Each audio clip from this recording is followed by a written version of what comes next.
Secretary LaVonda Broadnax, and welcome you all. Enjoy. Good afternoon, everyone, and welcome once again.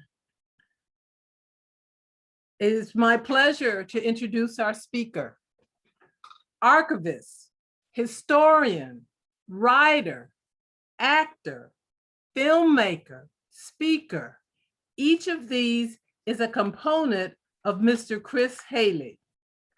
He is the director of the Utopian Film Festival in Greenbelt, Maryland, and has served on many boards, including the Kunta Kinte Alex Haley Foundation, Historic London Town Foundation, Jake Savage Foundation, Annapolis Arts Alliance Foundation, and the Annapolis Film Festival Advisory Board.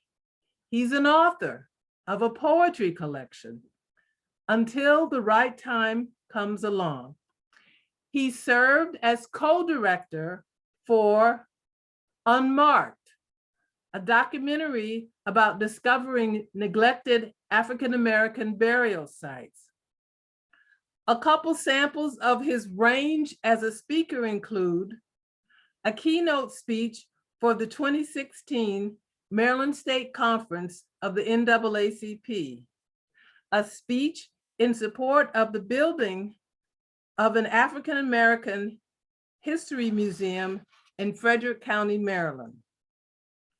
His script for the 2004 Reconciliation Walk for Slavery and Penitence held in Annapolis helped garner the Maryland Tourism Council Global Marketing Award for the Kunta Kinte Alex Haley Foundation.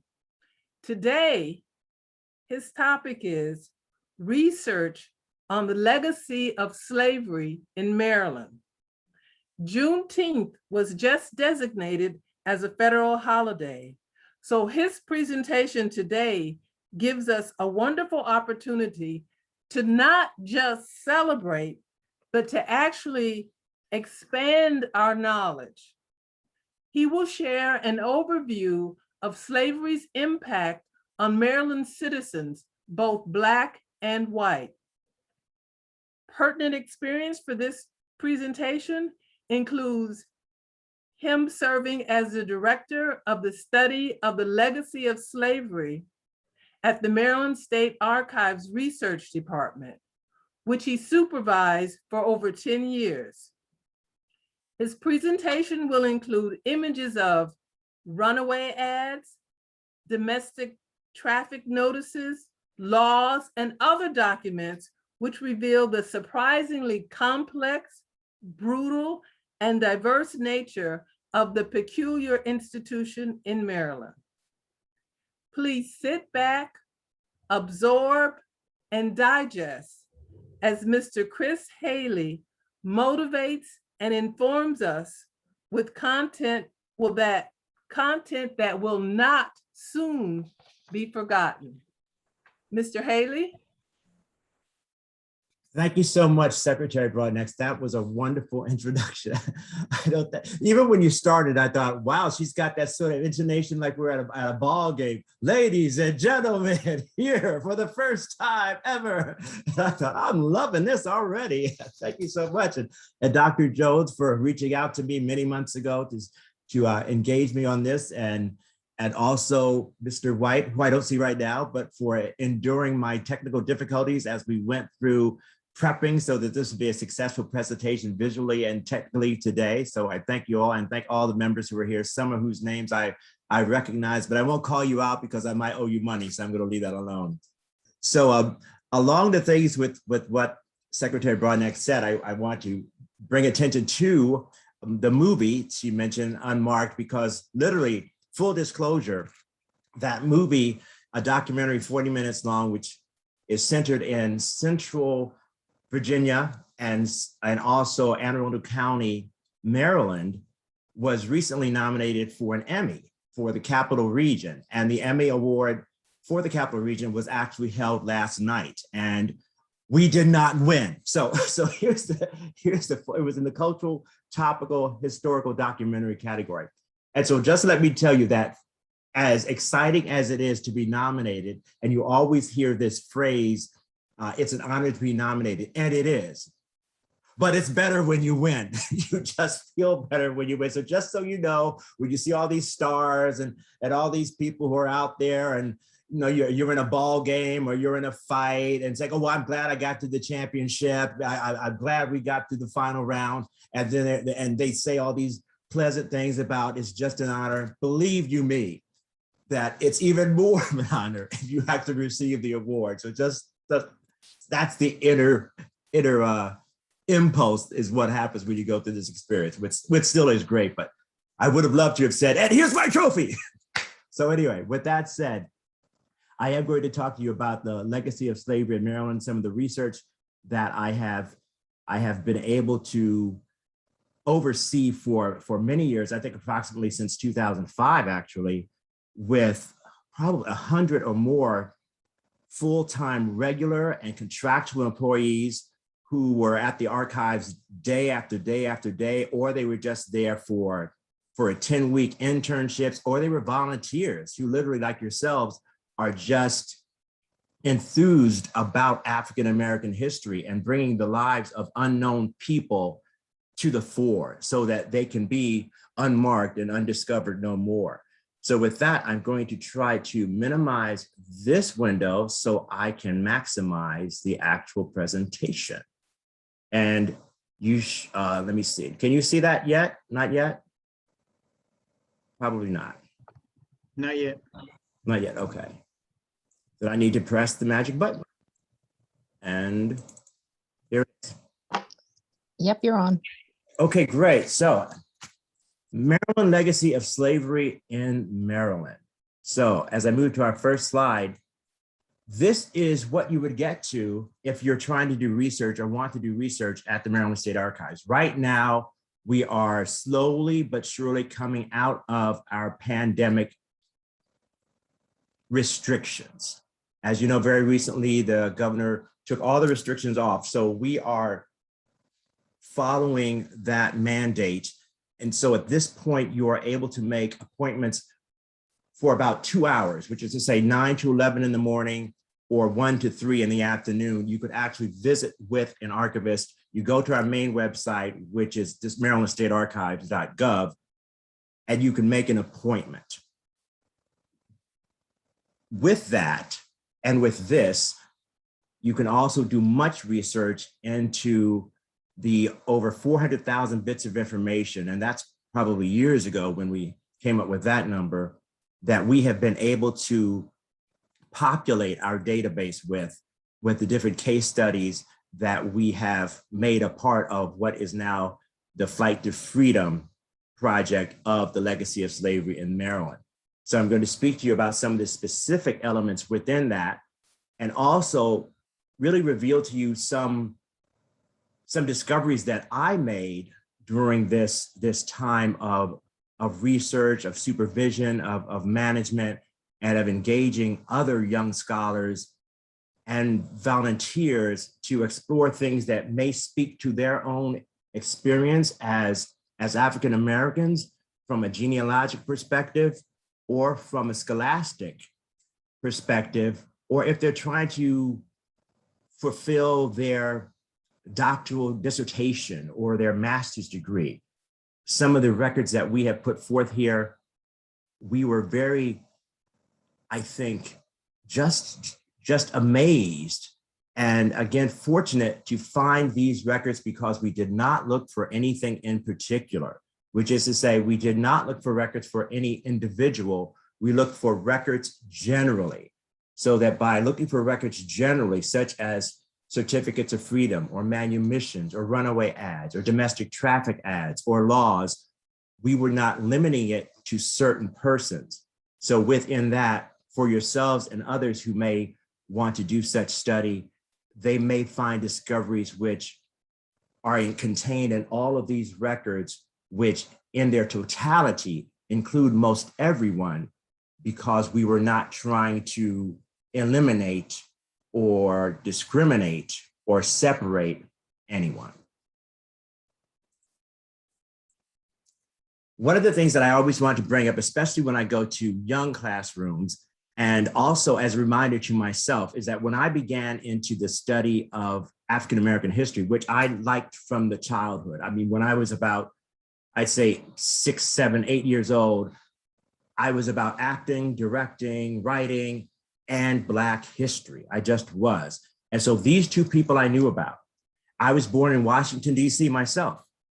However, when I heard about Harriet Tubman, when I heard about Frederick Douglass, I did not think they were native to Maryland. I did not think they had any connection, even by proximity, to Washington, D.C., outside of the home in Anacostia that you know of as being the Frederick Douglass House today. And yet, when I came to the archives, I started hearing about this concept about the Eastern Shore. And again, I thought, what is this Eastern Shore? Are we an island, or what am I thinking about? What are you telling me? And then I realized that not only Frederick Douglass and Dorchester County with Harriet Tubman were in neighboring counties, but they were born in this state of Maryland. And so many persons to this day do not know that. And also they do not know that as far as their influence, which was worldwide, for Harriet Tubman specifically, the rescues that she achieved, that she successfully managed, were all done within the state of Maryland. Something else I didn't know. I thought it was all done in further, I could say, stereotypically slave-infused states, such as South Carolina, North Carolina, Georgia, Tennessee, Mississippi, Alabama. When I realized, when I read the records and found that they were all in Maryland, that was also a discovery to me. And many people today, I feel, are still surprised at that knowledge. But here's some of the facts that we found just within the records at the Maryland State Archives. Birth certificates do not exist. Death certificates do not exist prior to 1875 for Baltimore City and 1898 for Baltimore County and all the other counties in the state of Maryland. So if you're going to find out where, when someone was born, you have to look deeper into other records. This is a ledger of an owner of the enslaved persons, among whom was Frederick Douglass's mother. And within this ledger, I emphasize it here just for our eyesight, you see where it says Frederick Augustus, son of Harriet, February 1818. Now it could also be 1817, but we believe it's 1818. And that's the closest record and actual primary source document, which we believe actually confirms the birth of Frederick Douglass. And this is something that you can see at the Maryland State Archives, but that's the only way you'd find any record of this, by knowing who he was enslaved by, and then looking at these ledgers of all these other persons who were enslaved by this same owner, and then looking deeper and finding this reference to Frederick Douglass. And now if you were to visit Anne Arundel County in the historically Black area of Highland Beach, you can go to this home, which is called Twin Oaks affectionately, but also the Frederick Douglass Museum and Cultural Center. This is the home that our research suggests Frederick Douglass designed himself. However, he did not live to actually reside in it. However, this is a side view from the water. If you look over in this sort of balcony area here, there's a little area where he could sit. And word has it that he would say that from this view, he could look across the water to the Eastern Shore, approximately to Talbot County, where he was enslaved. Now, this is a site that you can go to today, although it is by appointment, because the persons who manage this are volunteers as well. And this was by appointment even before COVID happened. So it is in existence today. If you go inside into the front room, there's many family pictures of Frederick Douglass and Anna Douglass and their children and grandchildren. It's just a very immersive and simple and comfortable, I think, reminder that not only was he an icon, that he was a man, and he was a man who was native to our state of Maryland.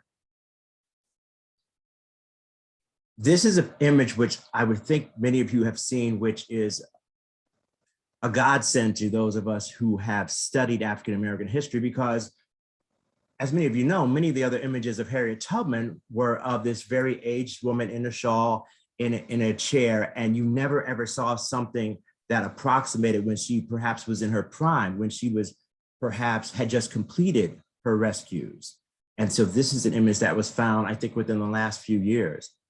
Above it, you see the words, general story told of Harriet Tubman is 19 trips and approximately 300 rescue. Now, within the research that we have found over the last several years, and other researchers who have come to the archives have found, that is not authenticated by the documentation. What seems more true, and yet no less historically profound and significant, is evidence that supports this statement, which was found in a newspaper account, the Baltimore American and Commercial Advertiser, June 5th, 1860, where specifically it says, a female conductor of the Underground Railroad at the late Women's Rights Convention in Melodeon Hall, Boston, so Boston, Massachusetts. The most interesting incident was the appearance on the platform of the colored woman, Mrs. Harriet Tubman. Now, even there, we could see typos back 100 and some years ago. Harriet Tubman, who has been 8 times south and brought into freedom no less than 40 persons, including her aged father and mother, over 70 years old. She had a prolonged and enthusiastic reception. I think what's so important to this, in my view, is not only that it seems more factual because it was a newspaper account, and at that time, I don't think the person would have embellished or would have written anything other than what Harriet Tubman herself said. So we're led to believe through these words that it was 8 trips and over 70 persons. Now, research has suggested that there might have been more than this, perhaps 13 or so, and we try to keep that up at the Harriet Tubman Visitor Center, which I'll show you in an image in just a moment. But also, I think it's very important to look at that date again, June 5th, 1860. As we know, because of Juneteenth, as we know, because of other emancipation dates more specific to Washington, D.C. or Maryland, that slavery did not end in June 5th, 1860. It would not end until approximately 5 years later. So for Harriet Tubman to be at any public occasion and speak about what she had done, which was to free enslaved African Americans, was not only courageous, it was bold.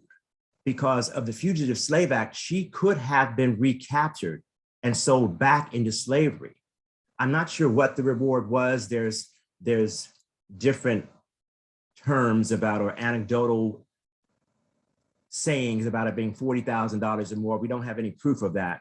But just the fact that she did this, and she had to have known that people could have had the resources to try to find her, recapture her, and put her back into slavery. So in and of itself, this, I think, reinforces just how brave a woman she was. And as you know, just a few years ago, Cynthia Erivo played Harriet in an Oscar-nominated movie in 2019. And today you can go to the Harriet Tubman Underground Railroad Visitor Center in Dorchester County. I believe that is also by appointment only right now, but they're getting very close to opening up at full capacity again. And I will remind you that this is where, as evidence presents itself, there are pillars within it, which are sort of fluorescent, where the names are emblazoned of the persons that we have named that she specifically rescued. And as more information comes out, those will be updated. Now, as far as the legacy of slavery in Maryland, one thing I like to always remind, especially children of, and anyone else, is that slavery did not begin the first day that Maryland was colonized. Here's an individual, Matthias de Sousa, who was one of 2 individuals. The other one was named Francisco, who were of Portuguese and African descent, who was an indentured servant. He was one of the first persons who landed here in Maryland before slavery became mandated for all people of African descent. And not only did he come here as an indentured servant, after his servitude was over, he became a member of the General Assembly, which is something I think is very important to let children know, that the first person of African descent that we have any record of not only started as a servant, but he rose to be one of the leaders in this state. Unfortunately, we only have information about him in 1642, which is the year that he served, and we do not know anything specific subsequent to that. And this image here is just an artist representation. We don't have any other actual verbiage that says he had this or he had this. So this is just an image, a homage, so to speak, to Matthias de Souza. Also, I'd like to bring into openness just how complicated slavery was here. Here we have Roger Brooke Tawney, who of course is known as much as anything for the, as much as anything for the Dred Scott decision.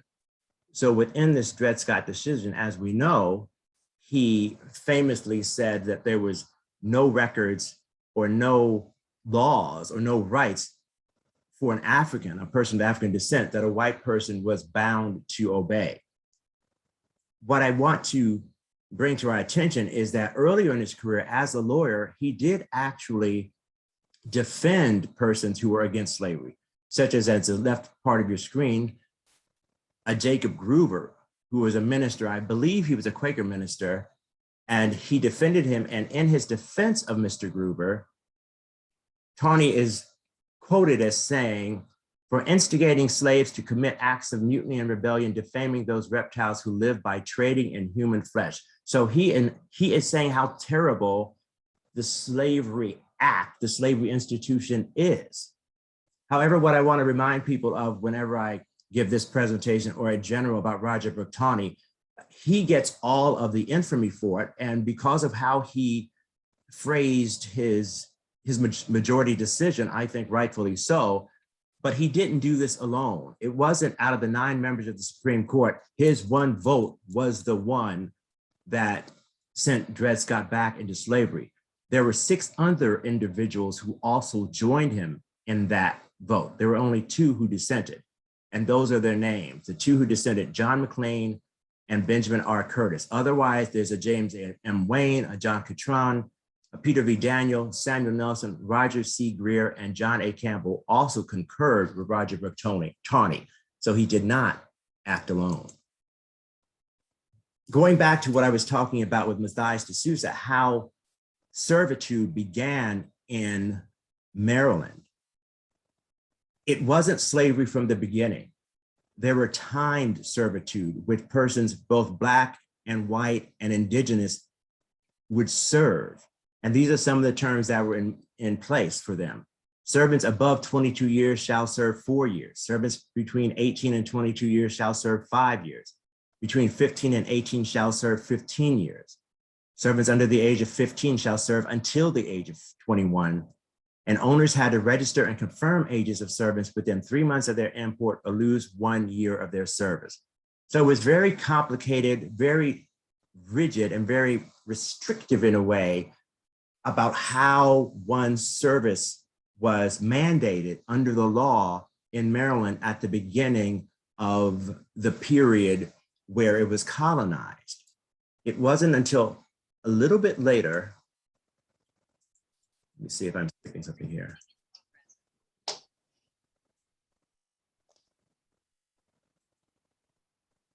I think I just changed the order. One of the things about Maryland and slavery is just how incredibly lucrative it was. And that's something I think is overlooked when we talk in terms of how terrible it was and how immorally, which most people, and I do say that most people agree that is the accepted verbiage that's used about it today. But even in Maryland alone, at the time that slavery ended, which is approximately the time of the Civil War, 1860, the federal census showed 87,189 individuals who were enslaved. A site that I go to very often called measuringworth.com shows that the average value of an enslaved individual in 1860 was $800. So just simple math, if we multiply $800 by 87,189, we come up with $69,751,200, quite a large amount of money. So that's one reason why I think slavery should recall and remind people of just how lucrative this institution was. So someone can't just say, oh, it was so bad, they never should have done it. There was a reason why you did it. There was a reason why you kept it going. And it's because you value these people as monetary commerce in difference to individuals. More than anything, they weren't just a man or a woman or a child. They were property which you could buy and sell. And within measuringwork.com, not only does it allow us to see the approximate value at that time, but also the equivalent today. So in 2018, which I think is about the most recent I could find, its approximation, it was saying $800 is $24,900. So $24,900 times 87,189 is $2,171,006,100. So that's the purchasing power just in the state of Maryland alone at the time, at the dawn of the Civil War. Now, I know we're in Bethel Dukes, which is in the Washington, D.C. area. So I didn't want to come right down to Washington, D.C. because in Maryland, that's not approximately what the records we have, but just a neighboring county in which I am, where the Maryland State Archives is, in Anne Arundel County, which is one of the most enslaved counties. Just an example of what just within this county alone, that value ended up being. The total population was 23,900 individuals who were enslaved, who were total population. Of those, 7,332 were enslaved, 4,864 were free. So we also want to remind people that not everyone who was of African descent ended up being enslaved. Benjamin Banneker was never enslaved because his grandmother had achieved her freedom. So her daughter, Benjamin Banneker's mother, was free, and so was he. Of those 7,332 individuals, 801 were slave owners, approximately 9 persons per owner. Not everyone had a Terra, not everyone had huge mansions. Barbara Field's book on the middle ground suggests that it was an average of 1 to 3 persons were enslaved by slave owners during the antebellum years. But we see here that of this county, this Anne Arundel County, 51% of that county, free and Black, the enslaved value was $5,865,600, approximately $65,905 per owner. In 2017, just as a comparison, in Anne Arundel County, it's 19.1% Black, 79% white, 9.2% Hispanic, 4.3% Asian, 4.3% mixed race, out of total 573,235. So how the world changed between 1860 and just 2017 in Anne Arundel County. This goes back to how the world changed up to that. Maryland is colonized in 1634. 30 years later is when slavery becomes ad durante vita for all persons of African descent. Currently in the province or hereafter imported by slaves would be slaves durante vita, which means for the duration of their lives. And you see some of the other laws that are approximate with that. All children born of Negro or other slaves shall be slaves as their fathers were for the term of their lives. That whatsoever freeborn woman shall intermarry with any slave from and after the last day of the present assembly shall serve the master of such slave during the life of her husband. That all issues, means children, of English or freeborn women that have already married, let me go back, that have married, I'm gonna try to move this bar out of the way, that have married Negroes shall serve the masters of their parents till they be 30 years of age and no longer. So what is this doing? This is trying to dissuade interracial relationships and interracial marriage. Now we would think, and what I was thinking is that, well, why would they have this law in place? Surely there were no Black people marrying white people at that time. But as we know about laws, or certainly we should know, and certainly what's come to my mind because of this study, is that laws are not made in a vacuum.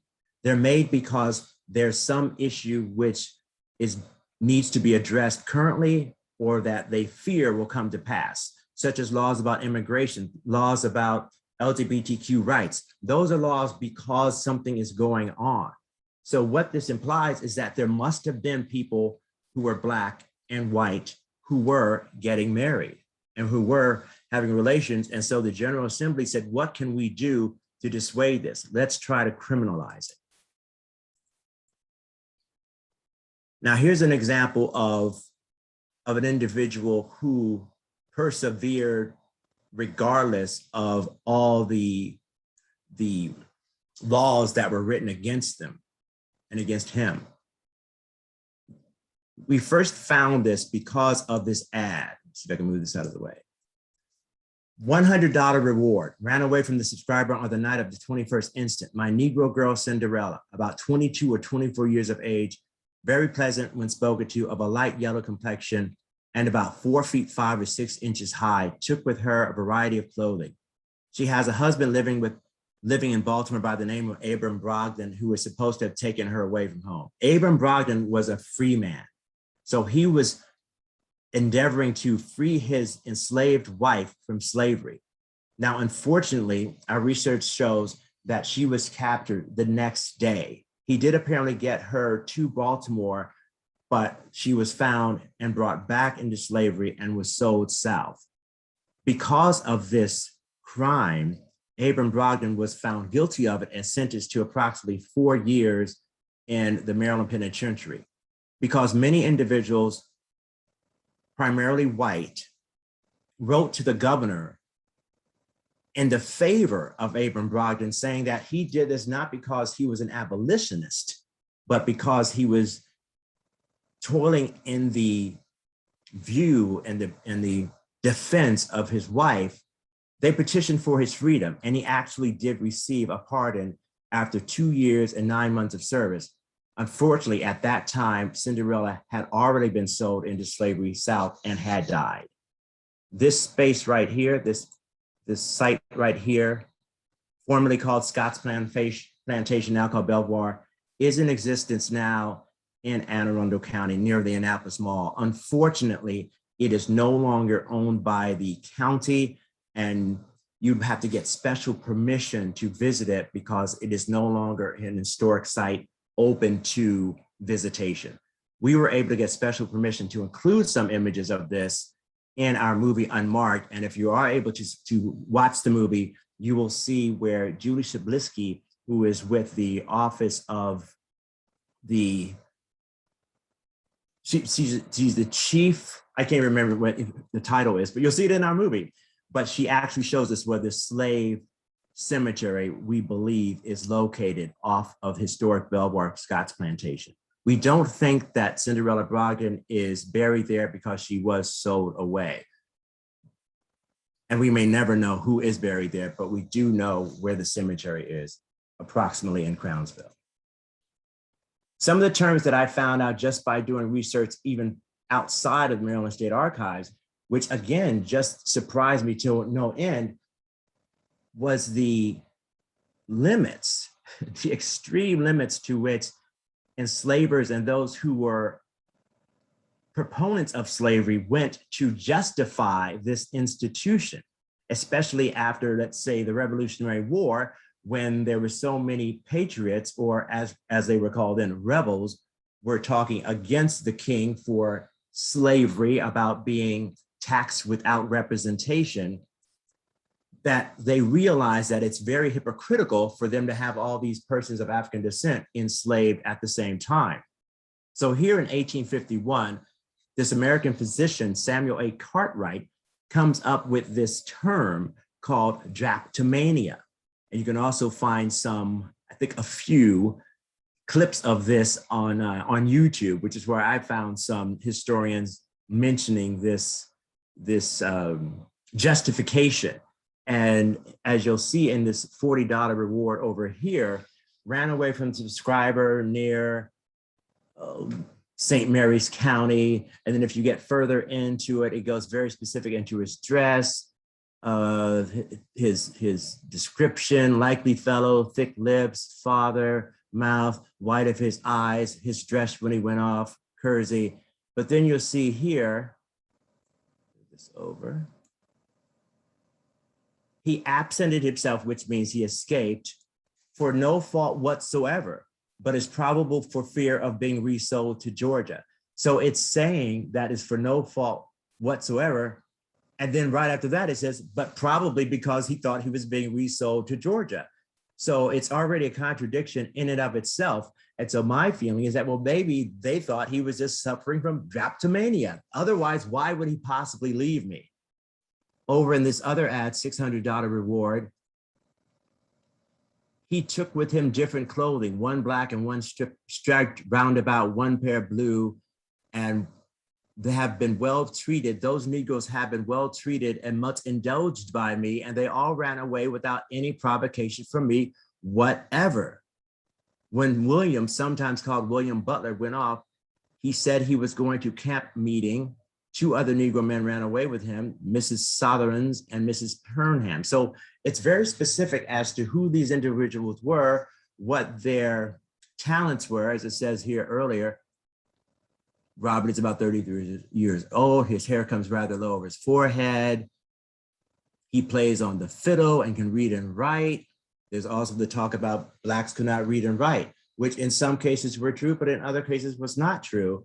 But again, Luke Barber here in St. Mary's County must have thought that these individuals were suffering from drapetomania. Now, as you saw earlier within the laws, there was mention of how people were penalized and they were enslaved as the fathers were. In 1681, this law was passed by the General Assembly. If we skip down to the bold print, it says, any and all children born of such free-born women, so manumitted and free as aforesaid, shall be free as the women so married as aforesaid. We have not been able to find any record that says anyone would be as enslaved in the status, following the status as their mother or their female sire was. So we believe this is the law that changed things, so that initially when you took the status of your father, from this point on, you took the status of your mother. And subsequent to this is why Benjamin Banneker was born free, because his mother became free. His father had been enslaved, but because of this law change in 1681, he was born free. And we go back to those laws about marriage, intermarriage, and how that couldn't be, but yet why would they have the law in the first place? Here's an ad in Georgetown, which is approximate to Washington, D.C., as we know today, in 1794. And what does it say? Ran away from the subscriber the 9th of April last, a Negro man named Palmer, about 5 feet 6 inches high, strong built, bow-legged. He had a white wife near Mount Pleasant Ferry, Anne Arundel County, living on Isaac Simmons's land. The above reward will be paid by the subscriber to any person who will bring him home without any other charges. So regardless of what we saw before, people were still getting married of different races. Now, this is something I just took upon myself to use as an example for what people would have, what their mindset might have been in that time frame, because hundreds of years ago, we don't have a TV account. We don't have cell phones. We don't have Pinterest. We don't have Instagram. We only have a newspaper account. We only have word of mouth. So we're going by what is written and what we share with another individual. So within this ad to the right on your screen, where it says, notice was committed, this is a committal notice, was committed to the prison of Washington County, DC on the 17th of October, 1833, as a runaway, a Negro man who calls himself William Thomas, He says he is free. He says he came from New Orleans, had on when committed gray castanet coat and pantaloons and a white hat about half worn. He is very bright, nearly white. He is a stout, likely, and well-made fellow, about 5'7.5" high, and between 21 and 22 years of age. He has a scar on his left ankle occasioned by a cut from an axe. On the other one, who offers a reward of $25 for the apprehension and return to him of a mulatto boy named John, who ran away from him on Sunday week. He is of very light complexion, blue eyes, and has light brown straight hair. Is about 5'7" or 8" high and has the joint off the forefinger of his hand. Now, in no way am I trying to imply or suggest that these are exact images of those individuals. But what I did was I just took the literal, with quotation marks, descriptions of these persons, put them into Google and just pressed enter and just returned all these different images that were approximate to those descriptive words. And I only put this forth as being that at that time, those individuals who were trying to get that $25 reward, or who were trying to find this individual who says he was free, but if he was not free, could have been resold into slavery, they would have taken this ad and they would have been aware to look more closely at an individual, even as this youth in the bright blue shirt looks here, or this cartoon image or animated image of this person with the brown hair looks here. They would have known to look for these individuals as well, even if they were, in our view, perhaps to look as a white individual. Here's something else that I think is out of the ordinary for what, again, we might assume, that dangerous word, assumption. Committed to my custody as runaways, the two following Negro men, one committed on August 7th by the name of Davy, who says that he is a property of Mr. Benjamin Darnell. Darnell's Chance is another area in Anne Arundel County of historic significance that one can visit, I believe, today.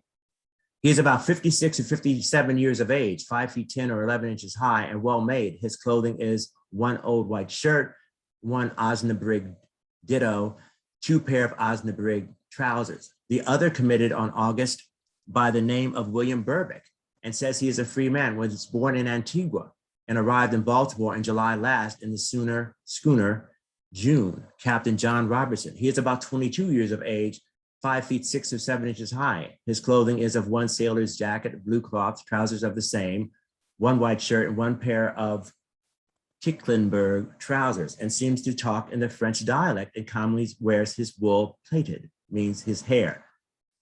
So just when we think so much about people who were enslaved just being of the native born or from Africa, here we have people who perhaps free had traveled to the colonies and had a distinct background, which was opposite to those which were stereotyped of other persons who were still enslaved or believed to be enslaved because of their complexion or because of their background.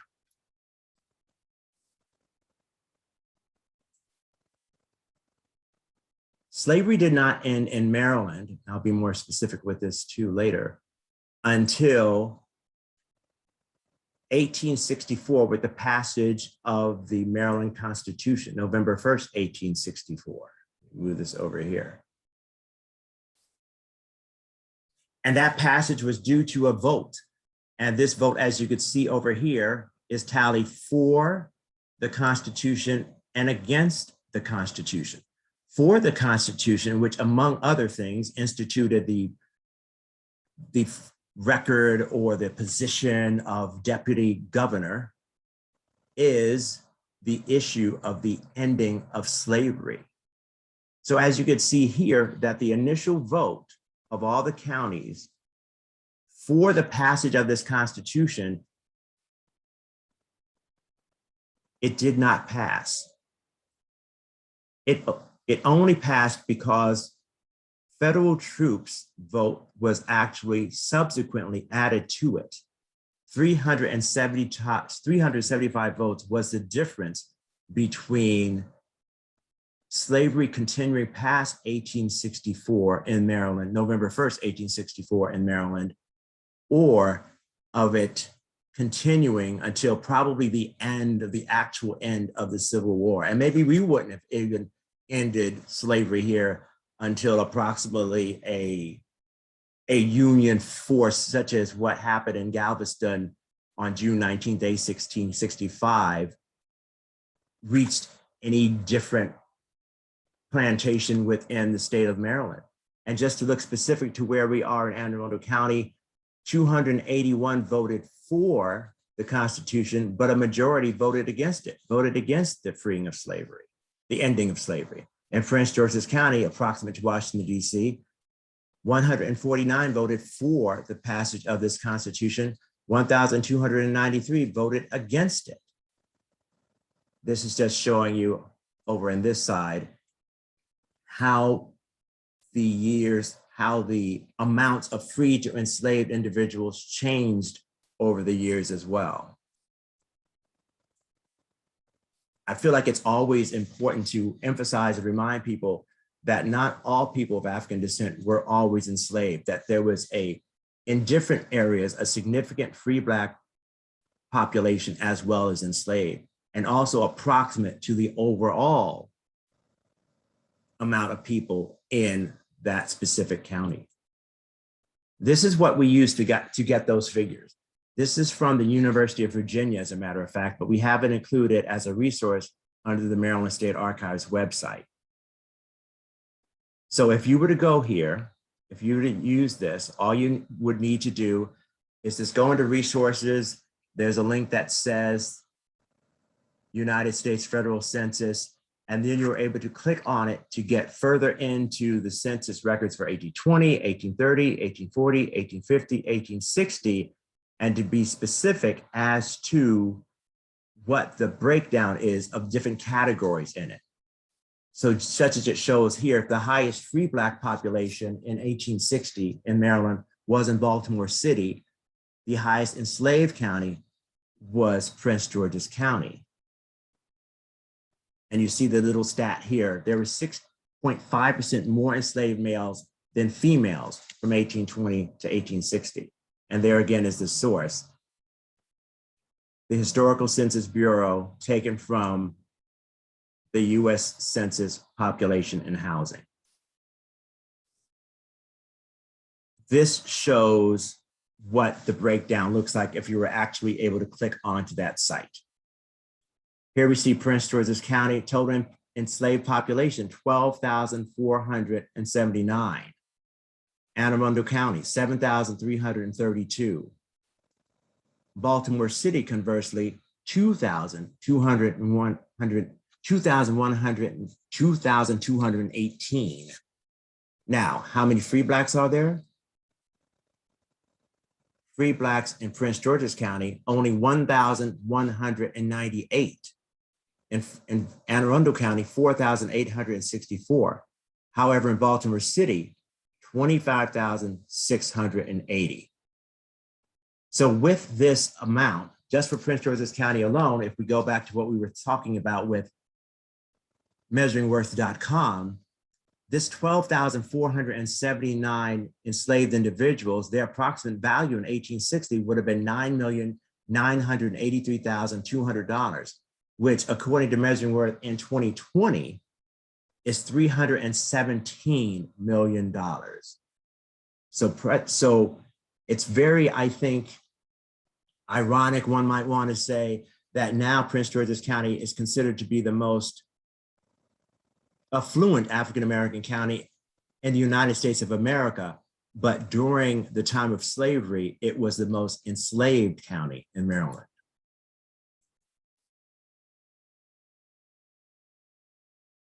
So when does slavery end officially? Outside of Juneteenth, it ends with the passage of the 13th Amendment. And one of the issues, I think, or one of the specificity behind this is, let me move this over somewhere. Okay, here we go.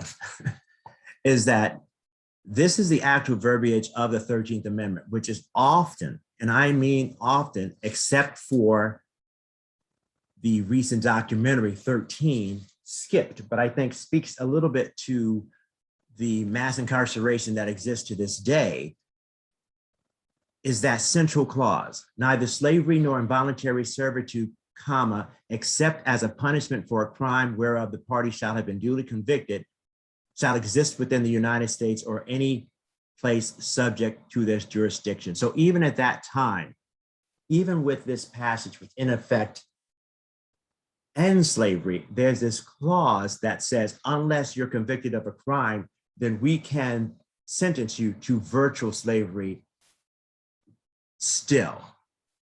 Passed by Congress on January 31st, 1865, adopted December 6th, 1865. But here are more examples just to bring to life people that we don't know, experiences that we don't know, and examples of things we've heard of, which are in the newspapers. Port Tobacco, so that's Charles County, November 2nd, 1787. Someone named Bob, a dark mulatto, by trade a blacksmith, also a rough carpenter. Within this, when he speaks, it is in a loud voice and very earnest. He has a scar in the palm of his right hand. He has in his possession a written permission signed by Mr. Walter Pye to hire himself when he chose. And with this and a forged pass, it is likely he will endeavor to make his escape. He was seen at Annapolis during the last races and went forward to Baltimore. Whoever shall secure the said Negro Bob so that we get him again shall receive the above reward. An application to Major John Swan of Baltimore, Robert Cooten, Esquire of Annapolis. So we see here, we've heard so many times about forged passes and did this ever exist and who might have done it. So here's someone who's putting in an ad, and he's very clearly not only is trying to get Bob back, but he's saying that this is why I think Bob may be able to, at least to some degree, complete a successful escape, because a Mr. Walter Pye has supplied him with a forged pass. So there was much knowledge out there in many cases about what an enslaved person was doing to an escape, and also those persons who tried to help them.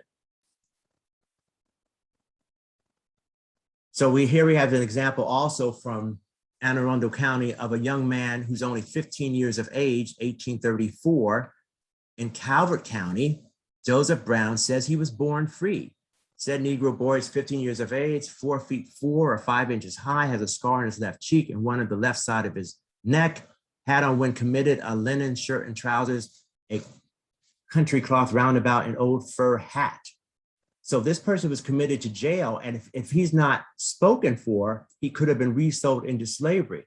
So around this time, this ad of 1834, we decided just to look briefly to see if there's any truth to the fact, if we could find any truth to the fact that he was indeed free.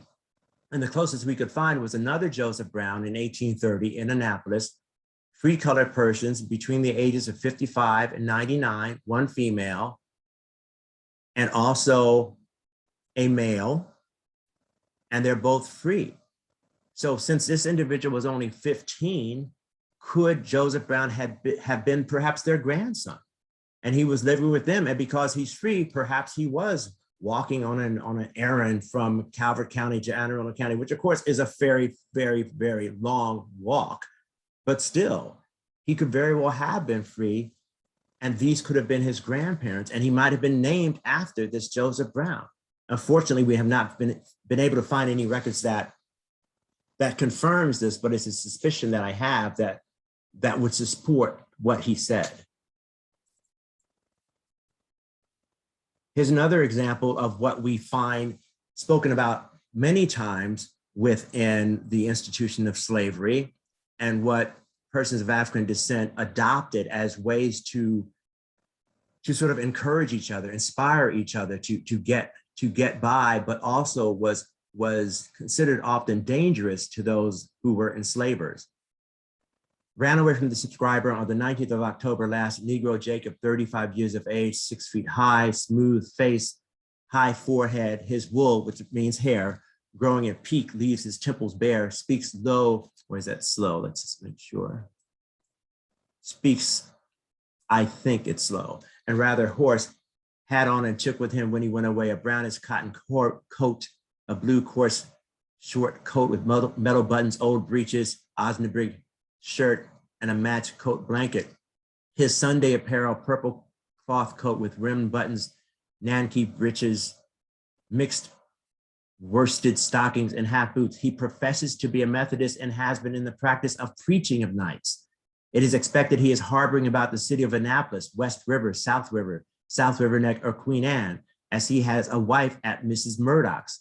Whoever takes him and secures said fellow in any jail so that I get him again shall receive above reward.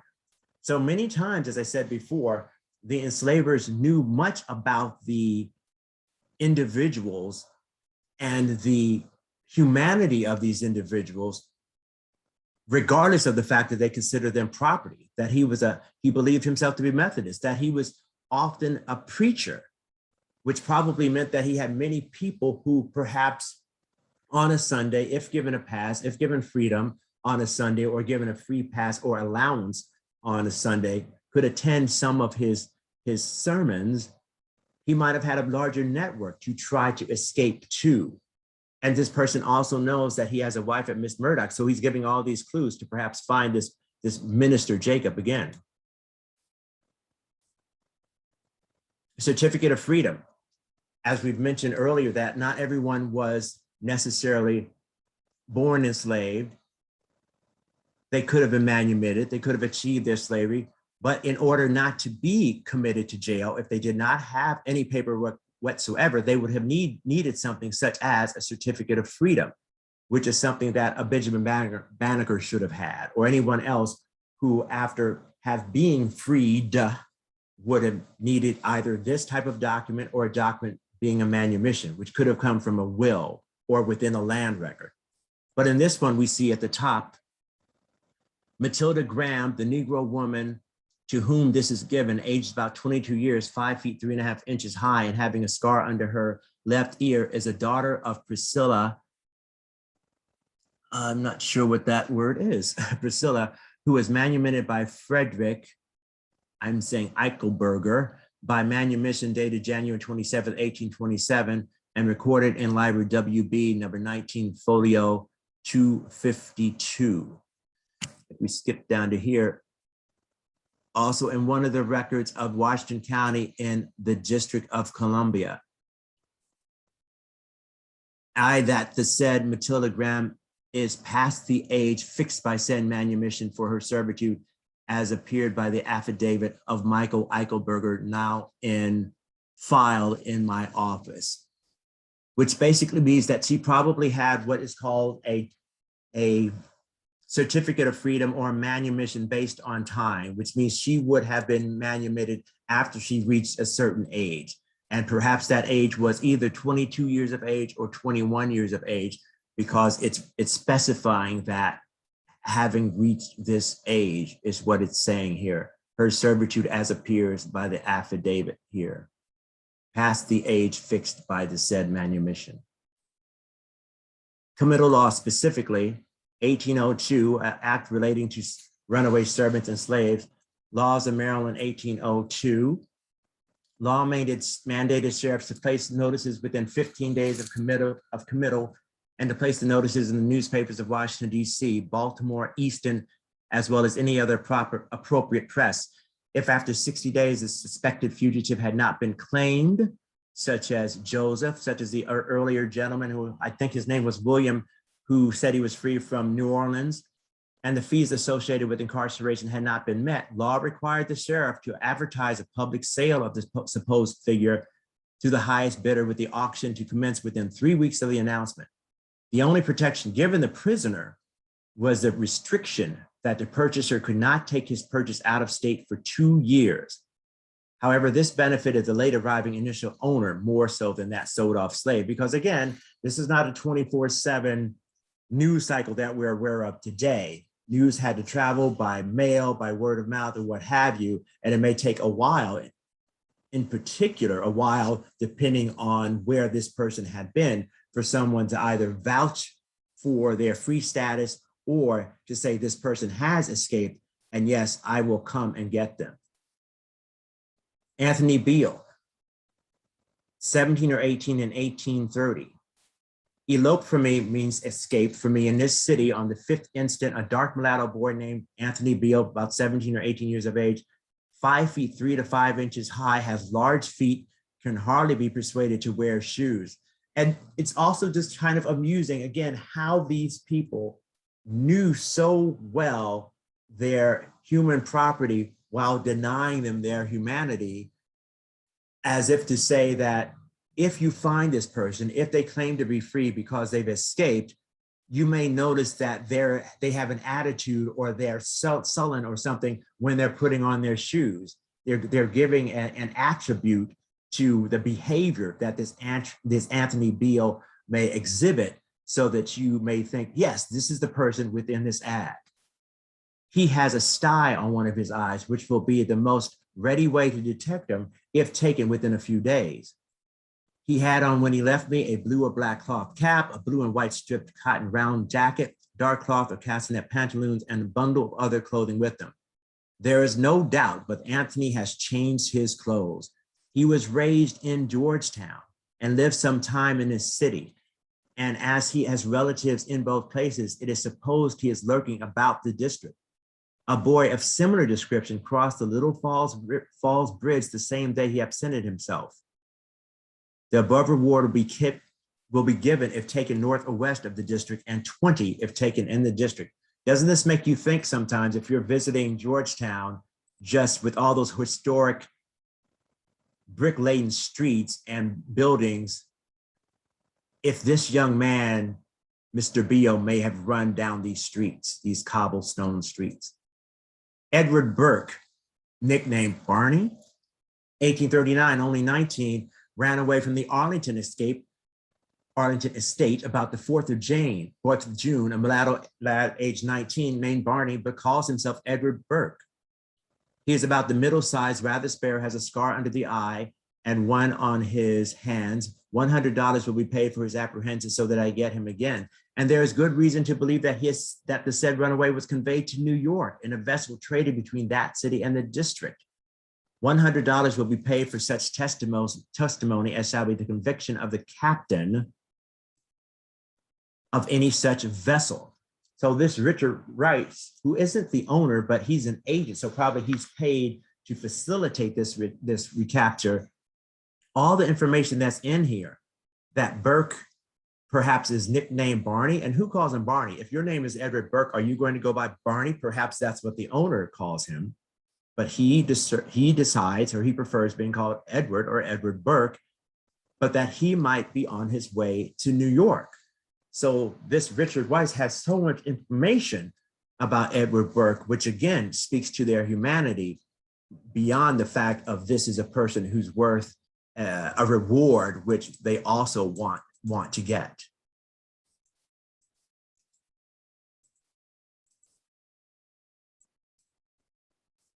$10 reward ran away from the subscriber on Tuesday morning, the 25th ultimate, my Negro boy, Ned. Ned is about 18 years old, rather short and thick for that age, lively in his manners, limps a little in walking, but is very active and has a very dark complexion. Had on when he went away coarse linen pantaloons, a roundabout, and a straw hat. He is supposed to be lurking somewhere about the district. The above reward will be paid on his delivery to me, or for his information, where I can obtain him, Henry Howison. Part of the reason I wanted to bring these up is because even within the Maryland State Archives, we found all these different records which related to the District of Columbia specifically, but also about the age. These are very young men who are teenagers who are running away. Many times I think we consider, perhaps if there's a cliched thought about who would run away, they might have been individuals who are a little bit older, who had a little bit more wherewithal or resources or stature within themselves to have run away. Perhaps their mid-20s to their early 30s or what have you. But earlier we saw a man who was 56 or 57 years of age. And here these are all teenagers. Now, again, life expectancy wasn't as long as it is today, but still the bravery of these young men to escape and to think about the courage that they had to do this And when I give presentations to youngsters in colleges or in community centers, I like to bring up ads of this age to just remind people of color, young men of color, just of the bravery that people in their same age exhibited years and years ago in very, very, very harsh circumstances. And this is what, within November 1st, as I showed you the vote of the Maryland Constitution, this is what the verbiage was for our own Article 24, which ended slavery in 1864. The Constitution of 1864, that hereafter in this state there shall be neither slavery nor involuntary servitude except in punishment of crime. So again, that phrase is there, whereof the party shall have been convicted, and all persons held to service or labor as slaves are hereby declared free. So even then, this lets me know that there was an opening for incarceration of Black people, which was more closely aligned to permanent or continued slavery than there would have been for a person who was white. The Constitution was revoted in 1867, and that slavery shall not be reestablished in this state, but having been abolished under the policy and authority of the United States, compensation is consideration thereof is due from the United States. That is to say that there are slave statistics which were put in place so that those persons who had been loyal to the Union could possibly have received money as payment, as a thank you, so to speak, for remaining loyal to the Union. From what I understand, the only persons who ever did were individuals in Washington, D.C. There were never any individuals who were paid for having stayed loyal to the Union for the number of enslaved people that they had in the state of Maryland. However, the slave statistics will list the owner and those enslaved persons by their full names and their gender and their ages. So that's a very viable source to look at as well if you are able to find anyone of interest to you. And so for yourselves in the District of Columbia, Emancipation Act, there were all these different acts that led up to Juneteenth and beyond Juneteenth. And here's what it stated: the District of Columbia, signed by Abraham Lincoln, April 16, 1862, be it enacted by the Senate and House of Representatives of the United States of America and Congress assembled, that all persons held to service or labor within the District of Columbia by reason of African descent are hereby discharged and freed of and from all claim to such service or labor, and from and after the passage of this act, neither slavery nor involuntary servitude, and again, except for crime whereof the party shall be duly convicted, shall hereafter exist in said district. And at that point, there were 11,131 freedmen and 31,000 plus slaves in 1860 in Washington, D.C. And that is a general overview of the legacy of slavery in Maryland and where you are in Washington, D.C. Well, thank you so much, Chris. That was very engrossing and very comprehensive. And we thank you for bringing the regionalism in it as a native Washingtonian. We do appreciate that. We are based in Washington. There were some questions in the chat. I will share one with you. The question was, the runaway that was married to the white wife as a slave, or was she indentured? So the white runaway that had the white wife, were they enslaved or indentured? And were runaway ads placed for indentures? And if so, how do they differentiate from the status of runaways? Okay, very good question. I have not been able to look, and no one, I only have one person in my department right now, which is me, have looked specifically to find out if that person was indentured. However, we have found ads where people ran off together, an indentured servant and an enslaved person ran off, and it was specified in those ads where it would say an indentured servant, and it would describe that person as well: freckled, curly hair, what have you, 19-year-old indentured servant, and they would say if they were Black or white, and an enslaved person. So that leads me to believe that that ad saying that the person was married to a white woman means that she was not an indentured servant, because I feel like they would have said that, because that would have also been a reason for that person to want to get her back. but they did not say they wanted to get her back. They only wanted to get him back, but they were trying to give a description of the circumstance that they might be operating under. Because we have to believe that if a white woman is running away with a Black man and they're stopped, then what would she possibly say? Especially if that's her husband. She'll say, oh, this is my servant. This is my slave. And that's a way that they would probably say, oh, okay, well, I will accept that and leave you about your business. But so they're putting that in that so that they know, no, this person, if he comes under this general description, that person is in fact not his master. That is his wife.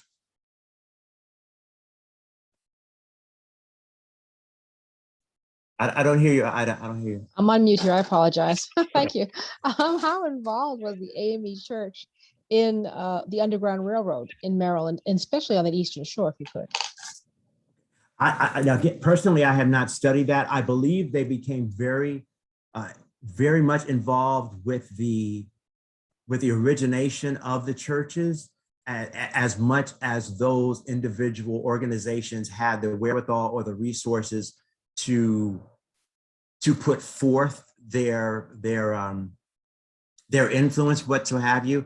Part of what we'd have to also be aware of is unfortunately, just as we think today about the civil rights era in the 50s and in the 60s, and how dangerous it really was to speak openly about equality, about the rights that a Black person should have in comparison to a white person. We have to think back in that time in the 19th century, it was no less dangerous, and probably if more so, even more, you would put yourself even more at risk to overtly, let's say, promote the fact that you are going to help individuals toward freedom, or to help them in any way escape those persons who are trying to capture them. So I think my sense is subsequent to that time frame, we are reading more and more about what the different churches that were originated by African Americans, what we put forth and what effort was put forth. But my belief is that at that time, it was really much more, for want of a better term, closeted within the community as to what we would do or what we could not do, because we were always in danger. Free Blacks were just as much in danger as an enslaved Black. And because when slavery was in place, you could have been potentially jailed for sure, and then also resold into slavery, depending on what extreme that jurisdiction might have wanted to go to. Good answer.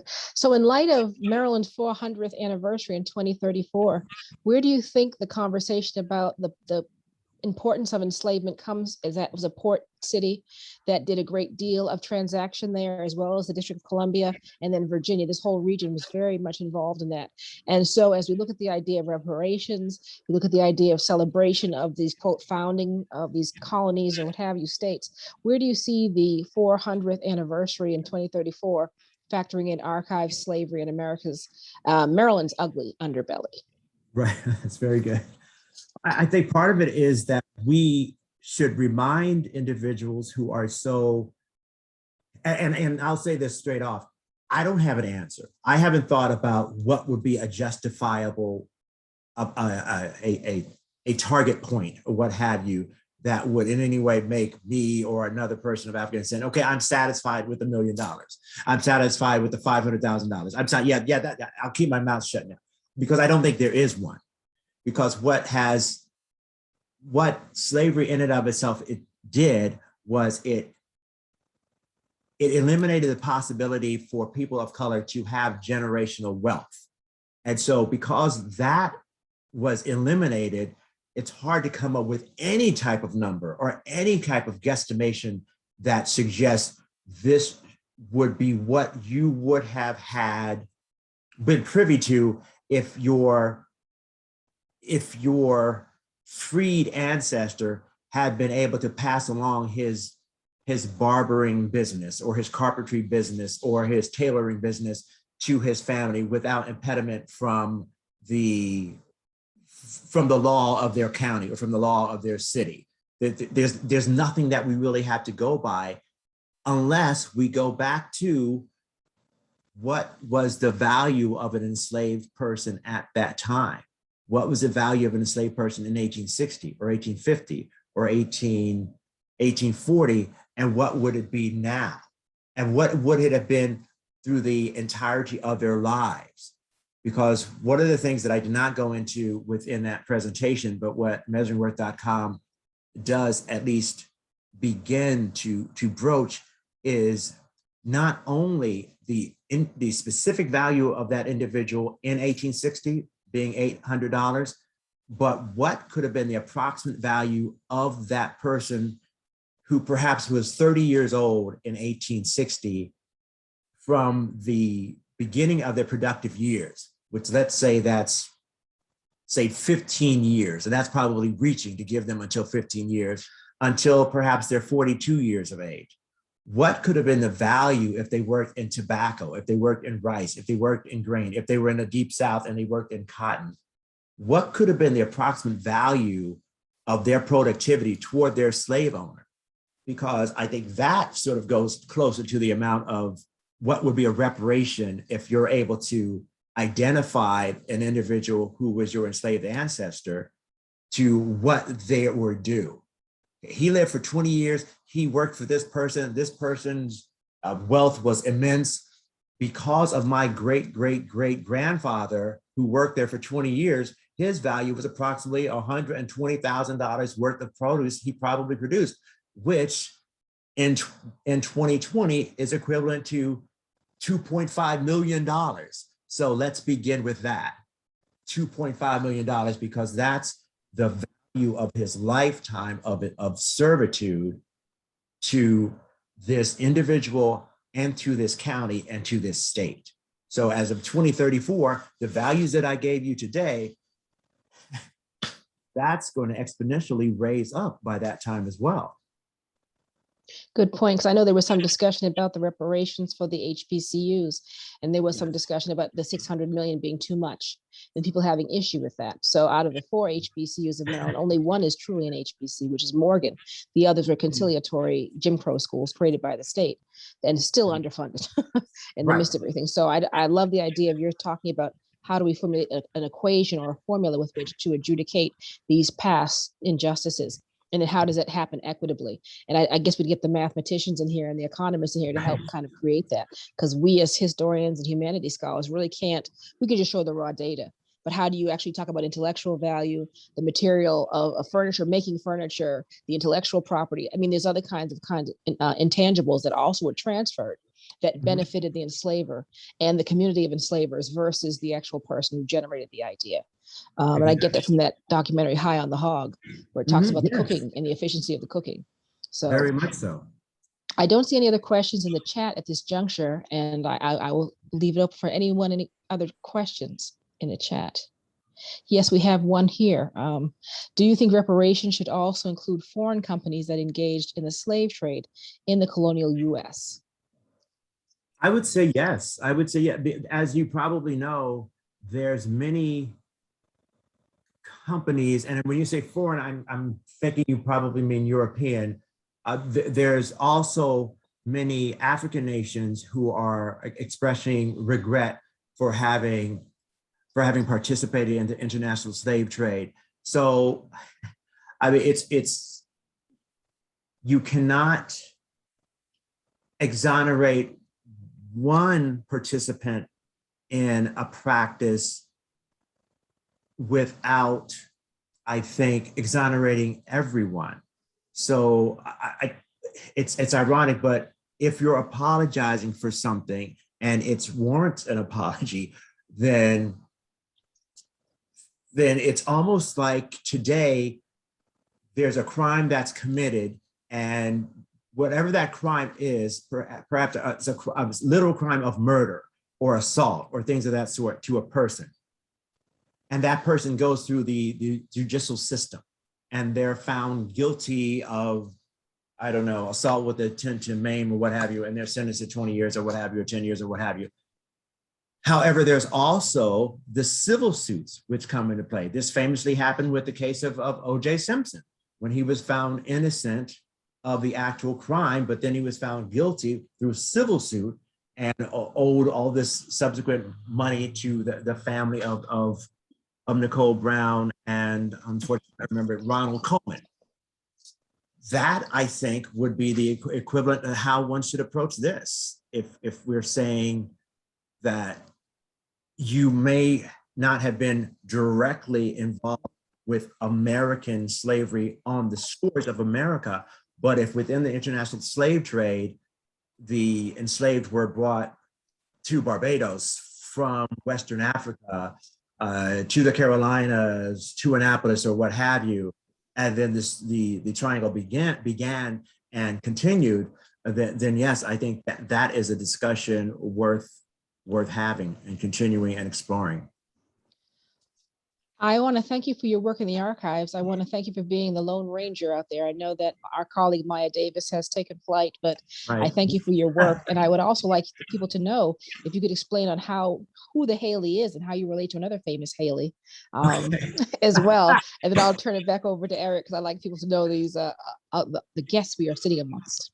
Okay, well, thank you so much for mentioning that. Well, believe it or not, this is the 100th birthday of my uncle, Alex Haley. He was born August 11th, 1921.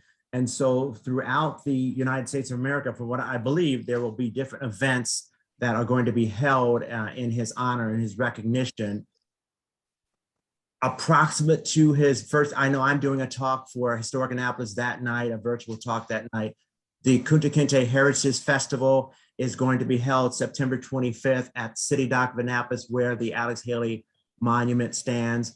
There's also the commemoration to the annual arrival of Kunta Kinte, which is September 29th, 1767, which will be held at the beginning of that day at 10 o'clock. And there's other different events we are still contemplating. Perhaps we're going to have something called an evening with Alex Haley Beyond Roots, which is still, we're trying to find a site. We're trying to come up with a specific site, which may be held at Maryland Hall of Creative Arts, either August 14th and August 15th, which is a Saturday or Sunday. And that will include writings from Uncle Alex, including writings from Reader's Digest, interviews that he participated in from Playboy magazine, with Malcolm X, with who are the people we have targeted right now? I know Malcolm X, I think even when he was interviewed himself, and we may have one with Martin Luther King too, because he interviewed so many enormous people of that time just under the name Playboy. So you had no idea who he was. And also we will have readings from those books. So a reading from Roots, a reading from the autobiography of Malcolm X, and a reading from Queen, and musical interludes in between those sections as well. Beautiful. And there's a last question from the chat. Where is Unmarked available to be viewed? Let me get your DVD right now. No. I mean, it is available on DVD online. Specifically, it's available on Amazon, Apple TV, and iTunes. Because I know I looked the other day, I was watching Apple TV, and I thought, well, let me just see if my movie's up there, and it was, and I saw my name. I was really very happy, but it was there for, I think, $9.99, and I think when it was some price, I thought, well, gosh, I'm not going to pay for my own movie, so I just went back to my own DVD. But those are the three places I'm aware of. Now that's the version that, quite frankly, was just nominated for the Emmy.